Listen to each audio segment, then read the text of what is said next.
Hi hello எல்லாருக்கும் வணக்கம். எல்லாரும் எப்படி இருக்கீங்க? நம்ம இப்போ எங்கே வந்திருக்கோம்னா, ஏற்கனவே வந்திருந்தோம் பார்த்தீங்களா, பூனே வந்திருக்கோம். இன்னைக்கு எப்பவும் நம்ம என்ன சொல்கிறது, தமிழ்நாடு பக்கம் ஓடிட்டு இருப்போம், இல்லை கேரளா பக்கம் ஓடிட்டு இருப்போம், கடையில் சாப்பிட்ருவோம். இந்த வெளி மாநிலத்துக்கு வந்தாலே சாப்பாடு கொஞ்சம் கஷ்டமாயிருச்சு. சரி, கடையில் சாப்பிட்டா சரி நமக்கு செட் ஆகலை. சரி, மறுபடியும் என்ன பண்ணுவோம், சமைக்கலான்னு இறங்கியாச்சு. வாங்க சமைப்போம். வெண்டைக்காய் புளிக்குழம்பு இந்த வாட்டி பேர் வச்சிருக்கேன், யாரும் கோச்சிக்காதீங்க. வாங்க சமைக்கலாம். நாம எப்பவும் போல வெங்காயம் தக்காளி எல்லாம் அரைஞ்சி வச்சாச்சு. இந்த பாருங்க, கிளாஸ்ல புளி, வெண்டைக்காய், சட்டியில் லைட்டாக எண்ணெயை ஊற்றி வெண்டைக்காய் வதக்கி எடுக்க வேண்டியதான்.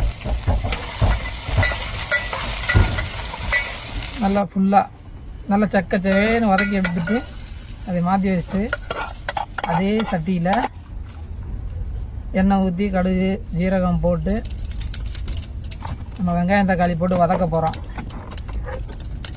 ஃபஸ்ட்டு வெள்ளைப்பூண்டு கொஞ்சம் நறுக்கி வச்சு, வெள்ளைப்பூண்டு பச்சை மிளகா போட்டு நறுக்கி வச்சுருந்ததை போட்டு லைட்டாக கிண்டி விடுவோம்.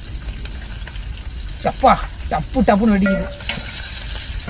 பச்சை மிளகா லைட்டாக வெங்காயத்தை போட்டு விடுவான்.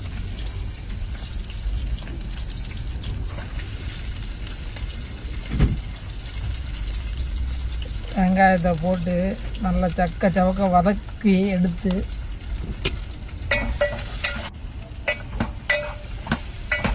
தக்காளியும் போட்டு வதக்கி எடுத்தாச்சு. இப்போ நம்ம வெண்டைக்காய் வச்சுருந்தோம்ல, இந்த வெண்டைக்காயை போட்டு உருளைக்கிழங்கு கத்திரிக்காய் அறுத்து வச்சுருந்தோம், அதையும் போட்டுருவோம். அதை போட்டுட்டு லைட்டாக மஞ்சள் பொடியை போட்டு ஒரு கிண்டி விடுவோம்.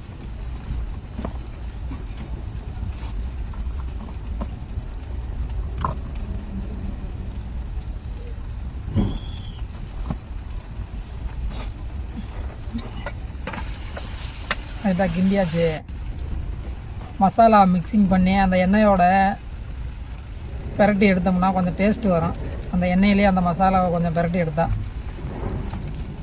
இது போட்டு நம்ம புளி கரைச்சி வச்சுருந்தோம்ல, இந்த புளியை கரைச்சி வச்சு ஊற்றியாச்சு. குழம்பு ரெடி ஆயிருச்சு.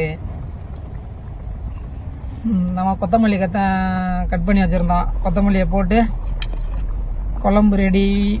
வெண்டைக்காய் புளிக்குழம்பு. இனிமேல் குளிச்சுட்டு சாப்பிட வேண்டியதான். சாப்பாடு ரெடி.